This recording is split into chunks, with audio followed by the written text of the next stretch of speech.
Hello, welcome back to the channel. Thank you ಯಾರೆಲ್ಲ ನನ್ನ ಚಾನಲ್ನ ಸಬ್ಸ್ಕ್ರೈಬ್ ಮಾಡಿದ್ದೀರಾ. ಇವತ್ತಿನ ಟಾಪಿಕ್ ನಿಮ್ಮ ಪರ್ಸನ್ ಮೈಂಡ್. ಓಕೆ, ಮೈಂಡಲ್ಲಿ ಏನು ಯೋಚನೆ ಮಾಡ್ತಿದ್ದಾರೆ ಅನ್ನೋದ್ರ ಬಗ್ಗೆ ಒಂದು ಟಾಪಿಕ್. ಈ ಒಂದು ರೀಡಿಂಗ್ ನೋಡುವಾಗ ಅವ್ರ ಹೆಸರನ್ನ 3 ಟೈಮ್ಸ್ ನಿಮ್ಮ ಮನಸ್ಸಲ್ಲಿ ಹೇಳ್ಕೊಳ್ಳಿ. ನಿಮ್ಮ ಮಧ್ಯ ಏನೇ ಮನಸ್ತಾಪ ಇದ್ರೂ ಅದನ್ನು ಈಗ ಯೋಚನೆ ಮಾಡಬೇಡಿ.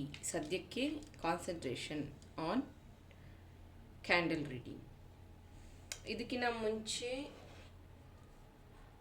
ನಿಮ್ಮ ಎನರ್ಜೀಸ್ನ ಚೆಕ್ ಮಾಡೋಣ. ಸೊ ನಿಮ್ಮ ಎನರ್ಜೀಸ್ ಮ್ಯಾಚ್ ಆಯಿತು ಅಂದರೆ ರೀಡಿಂಗ್ನ ಕಂಪ್ಲೀಟಾಗಿ ವಾಚ್ ಮಾಡಿ. ಎನರ್ಜೀಸ್ ಮ್ಯಾಚ್ ಆಗಲ್ಲ ಅಂದರೆ ಯು ಕ್ಯಾನ್ ಸ್ಕಿಪ್. ಓಕೆ,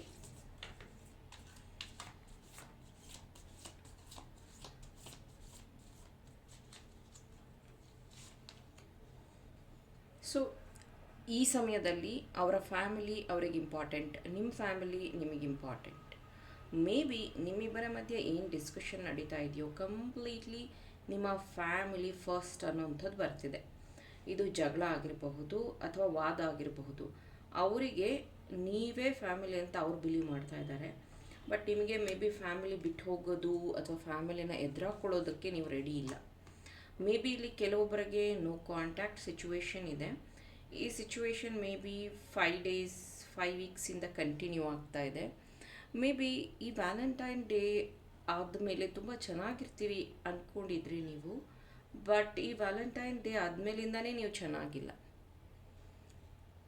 ಹಣಕಾಸಿನ ವಿಚಾರವಾಗಿ ಅಥವಾ ಮ್ಯಾರೇಜ್ ಸಮಥಿಂಗ್ ರಿಲೇಟೆಡ್ ಟು ಮನಿ ವಿಷಯವಾಗಿ ನಿಮ್ಮಿಬ್ಬರ ಮಧ್ಯೆ ಮನಸ್ತಾಪ ಶುರುವಾಗಿದೆ. ಒಬ್ರಿಗೊಬ್ರು ಬ್ಲೇಮ್ ಮಾಡ್ತಾ ಇದ್ದೀರಾ.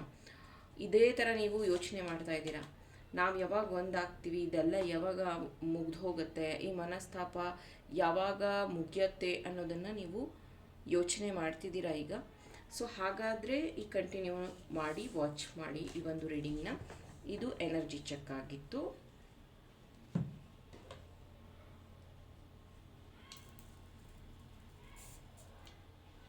Thank you.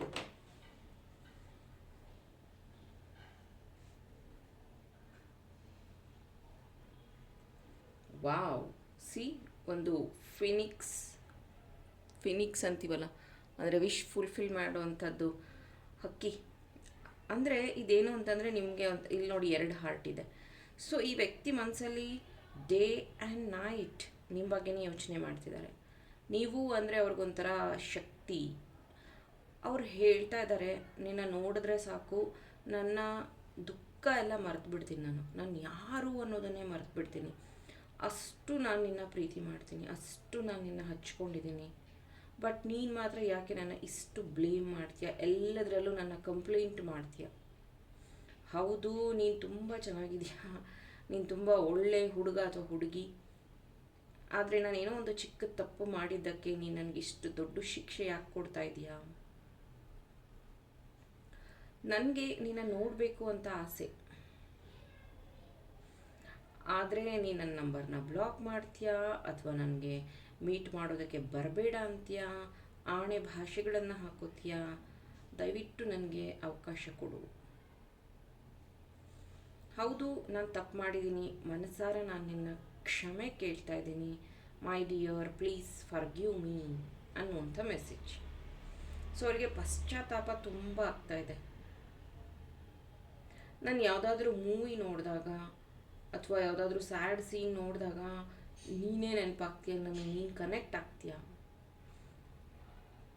ನಿನ್ನಷ್ಟು ಕಂಫರ್ಟ್ ನನ್ನ ಲೈಫಲ್ಲಿ ಯಾರೂ ಕೊಟ್ಟಿಲ್ಲ, ನಿನ್ನಷ್ಟು ಪ್ರೀತಿ ನನಗೆ ಯಾರೂ ಕೊಟ್ಟಿಲ್ಲ, ನಿನ್ನಷ್ಟು ನಂಬಿಕೆ ನನಗೆ ಯಾರೂ ಕೊಟ್ಟಿಲ್ಲ. ಇಲ್ಲಿ ನೋಡಿ 2 ರ್ಯಾಬಿಟ್ ಕಿವಿಗಳ ಥರ ಇದೆ. ಇದೇನು ಹೇಳುತ್ತೆ ಅಂತಂದರೆ, ನೀವು ಒಂದು ಒಳ್ಳೆ ಲಿಸ್ನರ್ ಆಗಿದ್ರಿ ಅವ್ರ ಲೈಫಲ್ಲಿ. ಅವ್ರು ಏನು ಹೇಳಿದ್ರು ಅದನ್ನು ಅಂತ ಕೇಳ್ತಾ ಇರುವಂಥ ವ್ಯಕ್ತಿ ಆಗಿದ್ರಿ ನೀವು. ಒಂಥರ ಅವ್ರು ನಿಮ್ಮನ್ನು ಏಂಜಲ್ ಅಂತಲೇ ಅಂತಾರೆ. ಯಾಕಂದರೆ ನೀವು ಅವರ ಜೀವನದಲ್ಲಿ ಕಾಲಿಟ್ಟಾಗಿಂದ ಅವರ ಒಂದು ಟೈಮ್ ಚೇಂಜ್ ಆಗಿತ್ತು. ಅಷ್ಟು ಚೆನ್ನಾಗಿ ಅವರು ಖುಷಿಯಾಗಿ ಇದ್ದಿದ್ದು ನೀವು ಸಹ ಸಾಕ್ಷಿಯಾಗಿದ್ರಿ ಅದಕ್ಕೆ. ಕರ್ಕಾಟಕ ರಾಶಿ, ಮೇಷರಾಶಿ, ಮೀನರಾಶಿ, ಕುಂಭರಾಶಿ, ಕನ್ಯಾ ರಾಶಿ, ವೃಶ್ಚಿಕ ರಾಶಿ, ಧನಸ್ಸು ರಾಶಿ ಪ್ರೆಸೆಂಟ್ ಇರುವಂಥದ್ದಿದೆ. ನಿಮ್ಮ ಹೆಸರಲ್ಲಿ ಅಥವಾ ನಿಮ್ಮ ಪಾರ್ಟ್ನರ್ ಹೆಸರಲ್ಲಿ ಈ ರಾಶಿ ಬರ್ತಿರಬಹುದು. ಈ ವ್ಯಕ್ತಿ ಸ್ವಲ್ಪ ರ್ಯಾಶ್ ಆಗಿ ಡ್ರೈವ್ ಮಾಡ್ತಾರೆ ಅಂತ ಅನ್ಸುತ್ತೆ. ಕೋಪ ಬಂದಾಗೆಲ್ಲ ಅವರು ರ್ಯಾಶ್ ಆಗಿ ಡ್ರೈವ್ ಮಾಡುವಂಥದ್ದು. ಆಮೇಲೆ ಇವರು ಕ್ರಿಕೆಟ್ ಬೆಟ್ಟಿಂಗ್ ಅಂತ ನಾನು ಅದನ್ನು ಕರೆಕ್ಟಾಗಿ ಹೇಳೋಕ್ಕಾಗಲ್ಲ, ಬಟ್ ಕ್ರಿಕೆಟ್ದು ಹುಚ್ಚು ಅನ್ಬೋದು, ಅದು ಜಾಸ್ತಿ ಅವರಿಗೆ. ಆಮೇಲೆ ಈ ವ್ಯಕ್ತಿ ಸ್ಪಿರಿಚುಲಿ ತುಂಬ ಸ್ಟ್ರಾಂಗ್. ಅವ್ರು ಮಾತೆತ್ತಿದಾಗೆಲ್ಲ ದೇವರಾಣೆ, ತಾಯಿ ಆಣೆ ಈ ಥರ ಹೇಳ್ತಾ ಇರೋವಂಥದ್ದು. ಆ್ಯಂಡ್ ಯಾವಾಗಲೂ ಅಷ್ಟೇ, ನೀವು ಮೀಟ್ ಆಗಿರುವಂತಹ ದಿನಾನೂ ಅಷ್ಟೇ ಏನೋ ಒಂದು ಮ್ಯಾಜಿಕಲ್ ಮೂಮೆಂಟ್ ಅಂತಲೇ ಹೇಳಬಹುದು. ನಿಮಗೆ ನೆನಪಿದ್ರೆ ದಯವಿಟ್ಟು ಕಮೆಂಟಲ್ಲಿ ತಿಳಿಸಿ, ಡೇಟು ಅಥವಾ ಮಂತು. ನನಗೆ ಅನ್ನಿಸ್ತಾ ಇರೋ ಚಾನಲ್ ಆಗ್ತಾ ಇರೋವಂಥದ್ದು 14, 17, 19, 22, 28, 14, ನಂಬರ್ 1, 3, 6 ಈ ನಂಬರ್ಸ್ ಅಂದರೆ ಈ ಡೇಟ್ಸಲ್ಲಿ. ಯಾಕಂತಂದರೆ ಇದೊಂಥರ ಫಿಲ್ಮ್ ಒಂದು ಇದರಲ್ಲಿ ನಡೆಯುತ್ತಲ್ಲ ಸಿಚುವೇಶನ್, ಆ ಥರ. ಅಂದರೆ ಇಬ್ರಿಗೂ ಪರಿಚಯ ಇಲ್ಲ, ನೀವಿಬ್ಬರು ಅಂದ್ಕೊಂಡು ಇರಲಿಲ್ಲ ಈ ಥರ ಪ್ರೀತಿ ನಿಮ್ಮಿಬ್ಬರ ಮಧ್ಯೆ ಆಗತ್ತೆ ಅಂತ, ಮತ್ತು ಸಿಚುವೇಶನ್ನು ಆಗಿರಲಿಲ್ಲ. ಅಥವಾ ಈ ವ್ಯಕ್ತಿ ಸಿಕ್ಕಿದಾಗ ನಿಮಗೆ ಇವ್ರನ್ನ ನಾನು ಪ್ರೀತಿ ಮಾಡ್ತೀನ ಅಂತಲೂ ನೀವು ಅಂದ್ಕೊಂಡಿರಲಿಲ್ಲ. ಆ ಮಟ್ಟಕ್ಕೆ ನಿಮ್ಮ ಫಸ್ಟ್ ಮೀಟಿಂಗ್ ಅನ್ನೋಂಥದ್ದಿತ್ತು. ಬಿಲೀವ್ ಮೀ, ಅಷ್ಟು ಮ್ಯಾಜಿಕಲ್ ಆಗಿತ್ತು.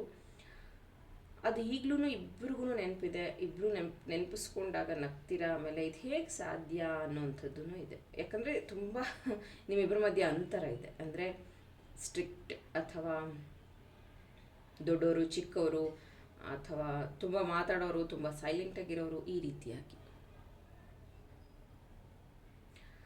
ದೇವಸ್ಥಾನಗಳಿಗೆ ಜಾಸ್ತಿ ವಿಸಿಟ್ ಮಾಡಿದ್ದೀರಾ ನೀವಿಬ್ಬರು, ತುಂಬ ಟ್ರಾವೆಲ್ ಮಾಡಿದ್ದೀರಾ ಅಂತ ಅನಿಸುತ್ತೆ. ಅಂದರೆ ಊರ ಒಳಗಡೆ ಚಿಕ್ಕ ಚಿಕ್ಕ ಟ್ರಾವೆಲ್ಸ್.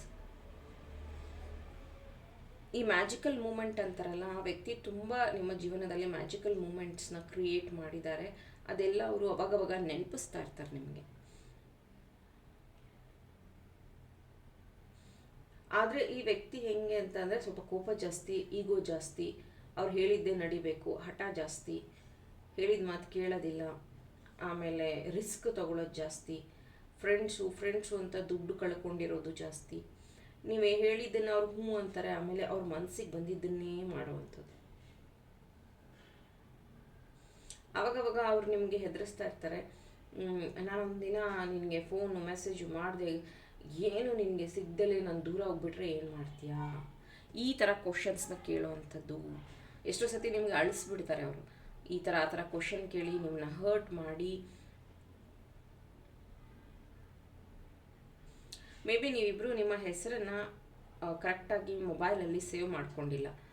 ಪೆಟ್ ನೇಮಿಂದ ಸೇವ್ ಮಾಡ್ಕೊಂಡಿರ್ಬೋದು, ಅಥವಾ ಬೇರೆ ಏನೋ ಹೆಸರಿಂದ ಸೇವ್ ಮಾಡ್ಕೊಂಡಿದ್ರೆ. ಎಕ್ಸಾಕ್ಟ್ ಅವ್ರ ಹೆಸರು ನಿಮ್ಮ ಹೆಸರು ಅಂದರೆ ಮೊಬೈಲಲ್ಲಿ ಎಕ್ಸಾಕ್ಟ್ ಹೆಸರುಗಳನ್ನು ಸೇವ್ ಮಾಡ್ಕೊಂಡಿಲ್ಲ. It's very clear. ಏನೋ ಒಂದು ಪೆಟ್ ನೇಮಿಂದ ಕರೆಯುವಂಥದ್ದು, ಚಿನ್ನು, ಮುದ್ದು, ಹೆಂಡತಿ, ಅಥವಾ ಸಮಥಿಂಗ್ ಆ ಥರ ಏನೋ ಒಂದು ಪೆಟ್ ನೇಮಿಂದ ಕರೆಯುವಂಥದ್ದು. ಇಲ್ಲಿ ನಾಯಿ ಚಾನಲ್ ಆಗ್ತಿರೋಂಥದ್ದು ಮೇ ಬಿ ನಿಮ್ಮ ಮನೇಲಿರಬಹುದು ಅಥವಾ ಅವ್ರ ಮನೇಲಿರಬಹುದು. ನಾಯಿ ಪ್ರೀತಿ ಜಾಸ್ತಿ, ಅಂದರೆ ನಾಯಿಗೆ ಸಾಕಿರಬಹುದು, ಅಥವಾ ನಾಯಿ ಹಿ ಆರ್ ಶಿ ಅವರು ತುಂಬ ಕೇರ್ ಮಾಡ್ತಾರೆ ನಾಯಿಗೆ ಅಂತ.